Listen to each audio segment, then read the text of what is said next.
नमस्कार, आप देख रहे हैं अपना बिहार। मैं हूं शुभे मिश्रा आपके साथ। बुलेटिन की शुरुआत बड़ी खबर के साथ करेंगे। मुजफ्फरपुर से आपको बड़ी खबर बताएं, जहां एक मुखिया पर बदमाशों ने ताबड़तोड़ फायरिंग की है। हालांकि फायरिंग में मुखिया बाल बच गए, लेकिन दिन दहाड़े हुई इस घटना से इलाके में हड़कंप मच गया है। पुलिस ने मौके से 7 खोखे जब्त कर लिए हैं। ये घटना कुढ़नी थाना क्षेत्र के किशुनपुर बेलौर की बताई जा रही है। मुखिया अरविंद कुमार पर 5 बदमाशों ने ताबड़तोड़ फायरिंग कर दी है।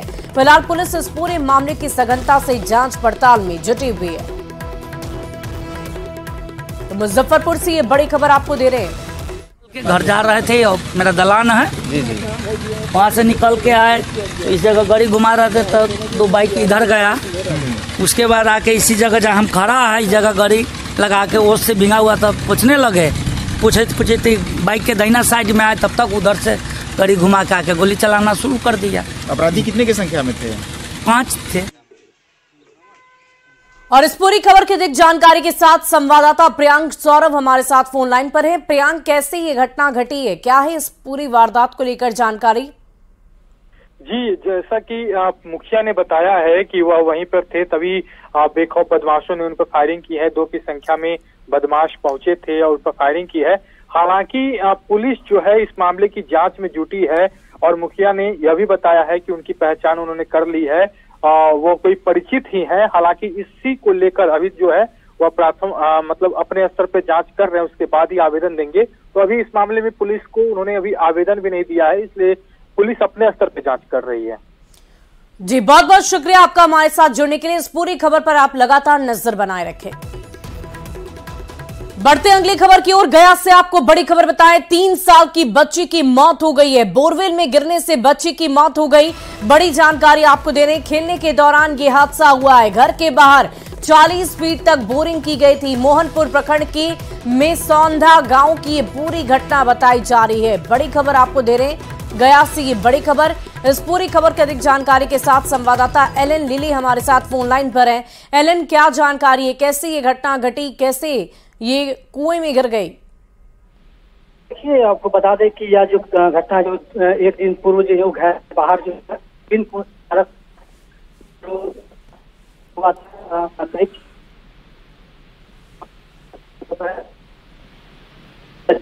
बाहर बताया है 10 फीट में मिलते तो काफी एक्टिव हुई और एक्टिव के बाद भी जेसीबी मशीन को वहां बुलाया गया और ठीक बोरवेल के बगल से ही उसको खुदाई करना शुरू किया गया। जब तक खुदाई हो पाती, जब तक बच्ची की रोने की आवाज जो वो बंद हो गई थी। और जैसे ही जब बच्ची के पास जब खुलते हुए जब वहां पहुंची, वहाँ जो टीम थी पहुंचे, लेकिन तब तक जो बच्ची की जो बाहर निकाला गया तो वो बच्ची जो है वो उनकी डेथ हो गई थी। फिलहाल इसके घटना सूचना मिलते ही स्थानीय जो डीएम है, प्रशासन है, वो पटना से एक्सपर्ट की टीम भी संपर्क किया गया था उसे यहाँ लाने के लिए। लेकिन जब जो सूचना मिली कि बच्ची की जो है वो मौत हो गई है, दरअसल ये बताया जा रहा है कि बड़ी लापरवाही है स्थानीय लोगों के द्वारा। उस घर के जो मालिक है उसके द्वारा कि कुछ दिन पहले ये बोरवेल जो है वो खुदाई किया गया था, लेकिन उसे ठीक तरह से ढांपा नहीं गया था। यही वजह है कि आज बच्ची जो है घर के बाहर जब खेल रही थी, खेलने के दौरान उस गड्ढे में जो बोरवेल है उसमें गिर गई। जी, तमाम जानकारी के लिए तो बड़ी जानकारी आपको गया से दे रहे थे, जहां बोरवेल में गिरने से 3 साल की बच्ची की मौत हो गई है। इसी बीच वैशाली से आपको बड़ी खबर बताएं, स्कॉर्पियो ने 2 लोगों को कुचल डाला है। एक महिला और एक लड़की की मौके पर ही मौत हो गई। घर के बाहर महिला और लड़की बैठी हुई थी। बेकाबू स्कॉर्पियो ने दोनों को ही रौंद डाला। स्कॉर्पियो चालक मौके से फरार हो गए। मौके पर जुटी है भीड़। महुआ के भूतना चौक के पास ये पूरी घटना घटी है। वैशाली से ये बड़ी जानकारी। बेकाबू स्कॉर्पियो ने दोनों को रौंद डाला है।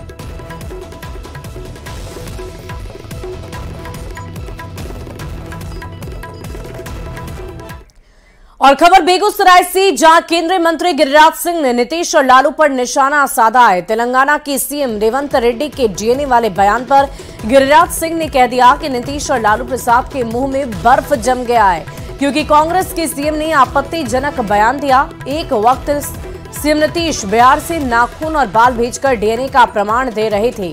गिरिराज ने राहुल की चुप्पी पर भी सवाल खड़े किए और कहा कि इसका खामियाजा उन्हें भुगतना ही पड़ेगा। नीतीश और लालू प्रसाद को बिहार की जनता को जवाब देना होगा।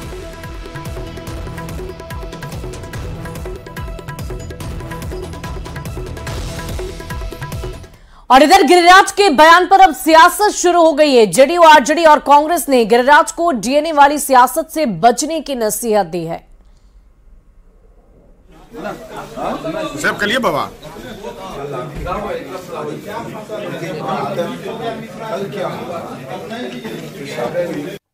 कांग्रेस के नए मुख्यमंत्री तेलंगाना के रेड्डी ने बिहारियों के डीएनए को अपमान किया, लेकिन न लालू जी की जुबान खुल रही है न नीतीश कुमार की जुबान खुल रही है। 2010 में मोदी जी के खिलाफ डीएनए की परीक्षा दे रहे थे, नाखून भिजवा रहे थे। आज क्या हो गया? अब सांप छू गया है, लोगों के मुंह में बर्फ जम गया है।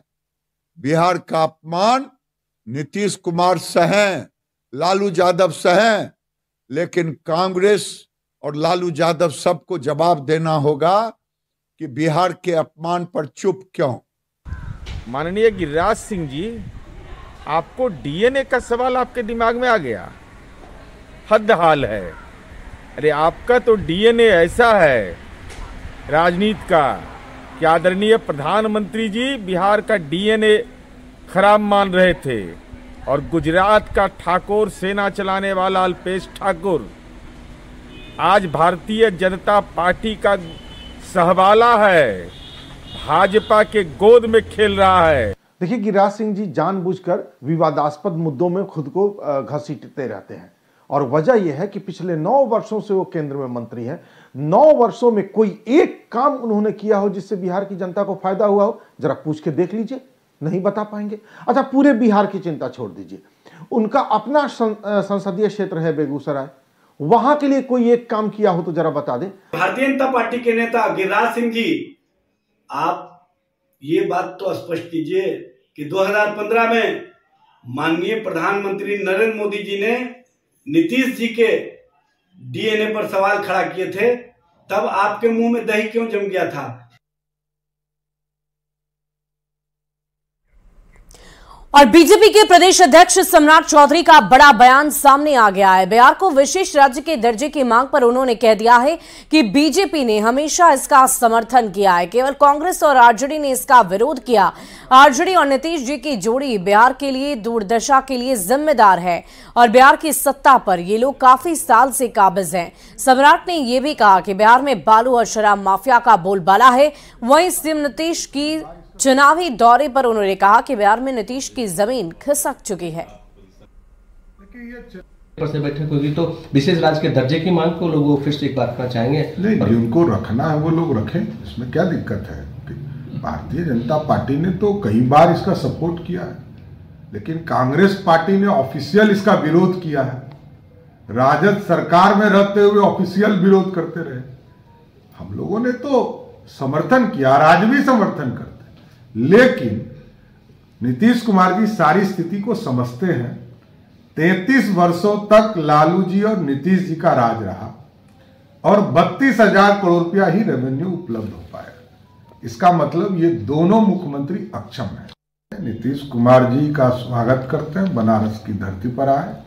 अरे पहले बिहार की धरती को तो ठीक कीजिए। बिहार को 18 वर्ष से बिहार 2 पार्ट में बट गया। 9 वर्ष तक बिहार में विकास के कार्य हुए और 9 वर्ष के बाद नीतीश कुमार जी सत्ता को बचाने में लग गए।